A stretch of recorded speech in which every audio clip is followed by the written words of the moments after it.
Se concede el uso de la voz a la Fiscalía. Permiso para ponerme de pie. Concedido.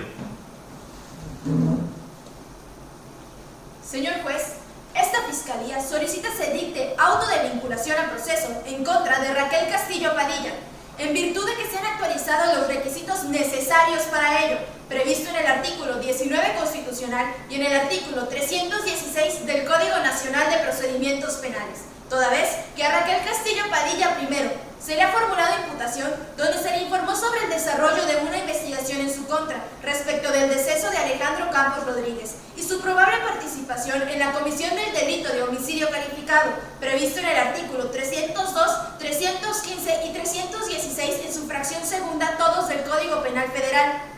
Segundo, se le ha otorgado la oportunidad para declarar. Y tercero, de los antecedentes que obran en la presente carpeta de investigación, se desprenden los siguientes hechos. El día 21 de diciembre del 2014, por la mañana, Raquel se encontraba en su domicilio conyugal, el predio marcado con el número 321, interior 5A, de la calle Reforma en la colonia Lomas de Chapultepec, hogar que compartía con quien en vida fue su esposo, el señor Alejandro Campos Rodríguez. Siendo que Raquel, invadiendo la privacidad de su esposo, revisó su computadora, encontrando un mensaje que éste le había enviado a Yanina Domínguez, una compañera de trabajo, en el cual le reiteraba el amor que sentía hacia ella y le agradecía por haberlo convertido en padre. Ante tal noticia, Raquel se sintió destrozada. Se dirigió a su centro de trabajo y al finalizar la jornada laboral, Raquel regresó a su domicilio.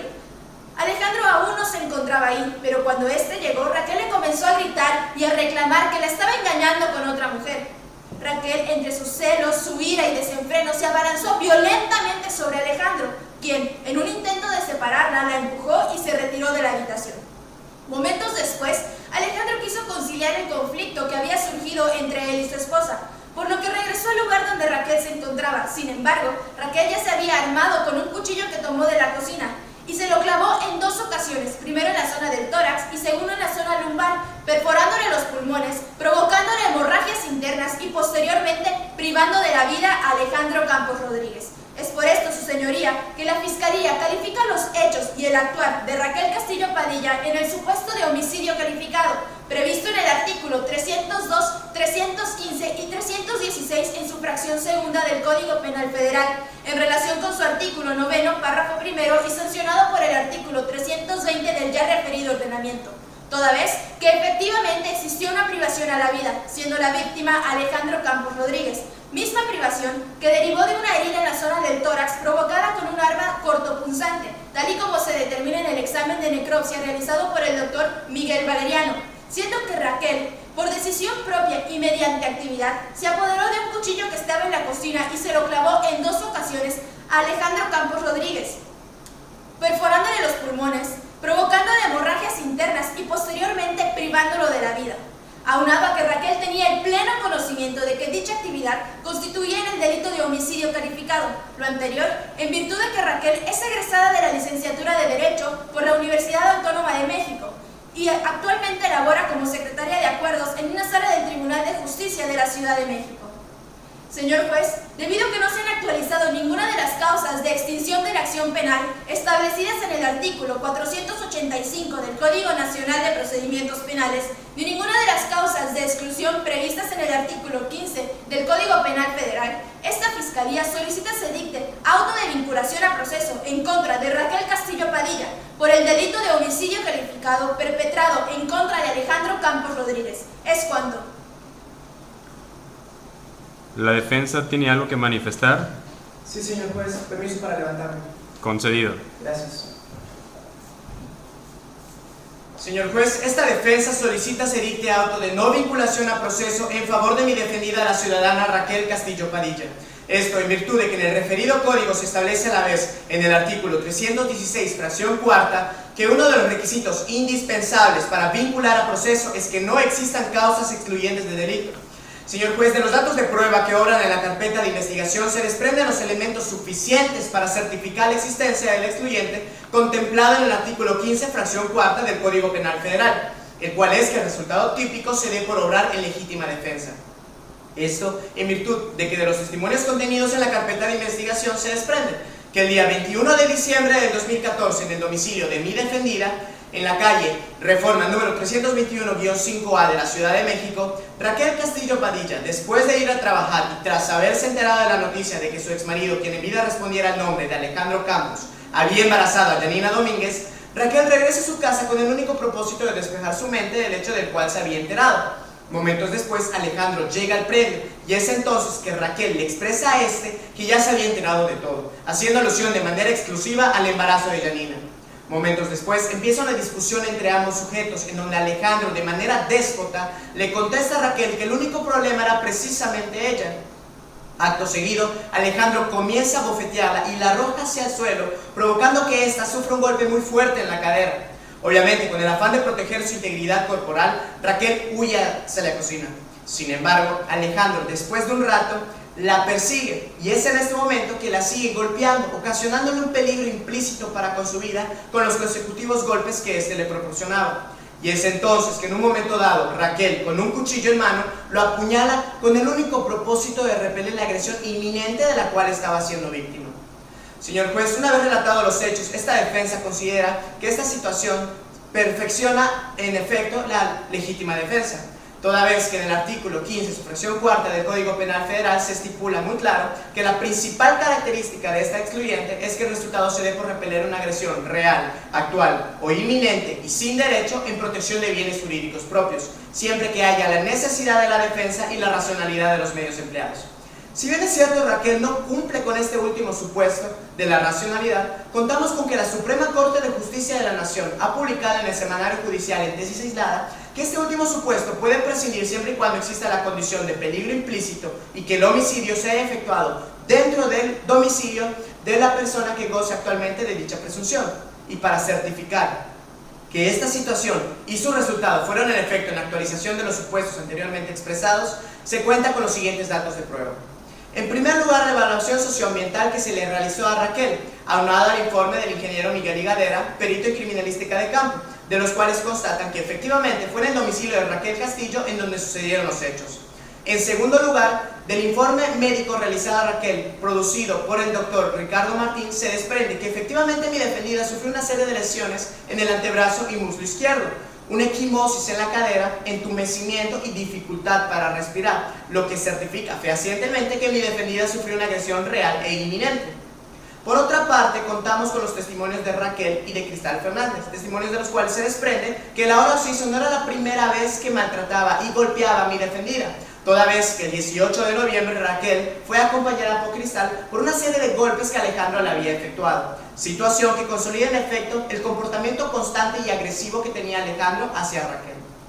Por último, contamos con la opinión profesional de la doctora en estudios psicológicos Alicia Martín, la cual determina que un hombre puede matar a una mujer a base de golpes sin que éste se den cuenta.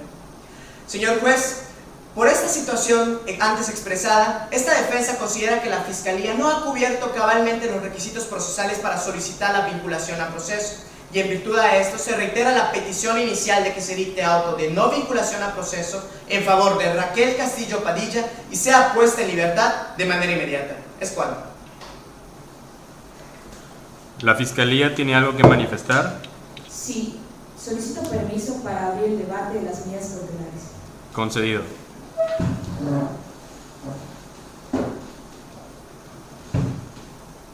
Su señoría, habiéndose dictado el acta de vinculación a proceso en contra de la imputada Raquel Castillo Padilla, teniendo como fundamento el artículo 154 de su fracción segunda y con fundamento en el artículo 158, ambos del Código Nacional de Procedimientos Penales, esta Fiscalía solicita la aplicación de la medida cautelar contemplada en el artículo 155, fracción decimocuarta, consistente en la prisión preventiva, toda vez que de la carpeta de investigación se desprenden factores que a juicio de esta Fiscalía ameritan la necesidad de imposición de medidas cautelares. Esta Fiscalía es conocedora de que la Corte Interamericana de los Derechos Humanos ha establecido, en el caso del Chaparro Álvarez y Lapo Íñiguez, en contra del Estado de Ecuador, 3 requisitos fundamentales e indispensables para la aplicación de cualquier medida cautelar, mismos que son la legitimidad, la necesidad y la proporcionalidad, los cuales en el presente asunto se cumplen en su totalidad. En primer lugar, y de acuerdo al artículo 167 del Código Nacional de Procedimientos Penales y 19 constitucional, el delito que se le imputa a la ciudadana es de los casos en los cuales la prisión preventiva es de manera oficiosa. En segundo lugar, y teniendo en cuenta la opinión de la Unidad de Medidas Cautelares, se desprende que la imputada no es propietaria de su domicilio, solo tiene una antigüedad de 11 meses en el mismo y tiene familiares en otro estado. Aunado a ello, el salario que percibe es elevado debido a su puesto de trabajo, lo cual le da la posibilidad económica de transferirse a cualquier estado dentro o fuera del país, lo cual crea un fundado e inminente riesgo de peligro de sustracción de la acción de la justicia, lo cual debe ser tomado de acuerdo al artículo 168, fracción primera del Código Adjetivo de la materia. Por último, con la opinión de Unidad de Medidas Cautelares se confirma lo manifestado por la ciudadana Yanina Domínguez, quien manifiesta que la imputada le ha realizado varias llamadas maldiciendo a su hijo, profiriéndole insultos y además amenazándola para que ésta no testifique en su contra con respecto al homicidio del hoy occiso Alejandro Campos, lo cual le da a esta representación social la necesidad de solicitar algún medio para garantizar la seguridad y la protección de los testigos. Su señoría, tomando en cuenta la idoneidad y la proporcionalidad contempladas en el artículo 156 del Código Adjetivo de la materia, esta medida cautelar resulta ser la más adecuada y la suficiente para cumplir con la finalidad de las medidas cautelares, ya que con esta se elimina el peligro de la sustracción de la acción de la justicia, se tiene garantizado el desarrollo de la investigación y la protección de la víctima, como también se asegura la presencia de la ciudadana Raquel Castillo Padilla a lo largo del proceso. Es por lo antes mencionado, su señoría, que esta Fiscalía reitera su petición de la aplicación de la medida cautelar consistente en la prisión preventiva, la cual prevé el Código Nacional de Procedimientos Penales en el artículo 155, fracción 14ª, toda vez que no existe otra medida cautelar que sea suficiente y sea la idónea para cumplir con la finalidad de la imposición de medidas cautelares. Es cuanto. ¿La defensa tiene algo que manifestar? Sí, señor juez. Permiso para ponerme de pie. Concedido. Gracias.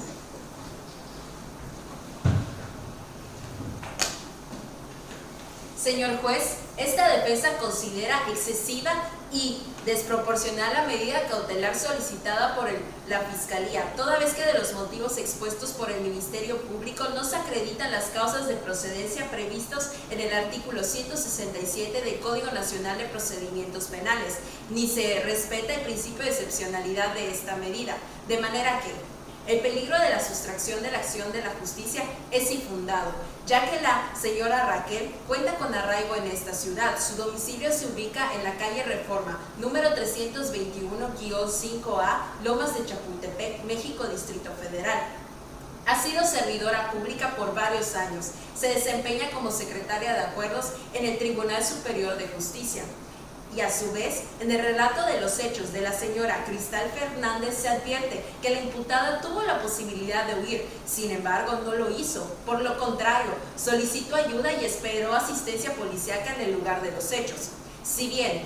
la pena máxima que se le pudiera imponer es considerable, la imputada, con pleno conocimiento de esto, ha demostrado una actitud totalmente voluntaria desde el inicio de la investigación hasta el día de hoy, sometiéndose a la persecución penal y al proceso. Cabe resaltar que la señora Raquel no cuenta con antecedentes penales, ya que es la primera vez que se ve relacionada con un hecho delictuoso. Con respecto al argumento de la Fiscalía de que la prisión preventiva se debe implementar de manera oficiosa, la Corte Interamericana de Derechos Humanos en varias jurisprudencias ha desarrollado los principios básicos de esta medida, que son que sea excepcional, proporcional, necesaria, pero sobre todo que el delito y la gravedad de este no determine su imposición, como es este caso. Además, existen otras medidas cautelares que bien pueden suplir las necesidades de aplicar esta medida. En consecuencia, esta defensa solicita se deseche totalmente la medida cautelar de prisión preventiva pedida por el Ministerio Público para la señora Raquel Castillo Padilla y, aplicando el criterio de la mínima intervención, de la idoneidad y proporcionalidad de las medidas cautelares previstos en el artículo 156 del Código Nacional de Procedimientos Penales en términos del artículo 12 constitucional, se supla y se sustituya con las siguientes: la presentación periódica ante usted, señor juez, o la autoridad que designe, de manera quincenal, por el término que dure el proceso, la exhibición de una garantía económica del tipo y monto que considere razonable al caso, y la prohibición de salir de localidad del cual la señora Raquel resida, previstas todas en el artículo 155 del Código Nacional de Procedimientos Penales, en su fracción primera, segunda y quinta respectivamente, y estas para garantizar la comparecencia de la imputada ante el proceso y así no vulnerar gravemente sus derechos, ya que toda persona tiene derecho a que se presuma su inocencia hasta que no se declare legalmente su culpabilidad. Por último, esta defensa solicita la prohibición de convivir, acercarse o comunicarse con la señora Yanina Domínguez, esto para garantizar su protección durante el proceso y el desarrollo de la investigación. Es cuanto.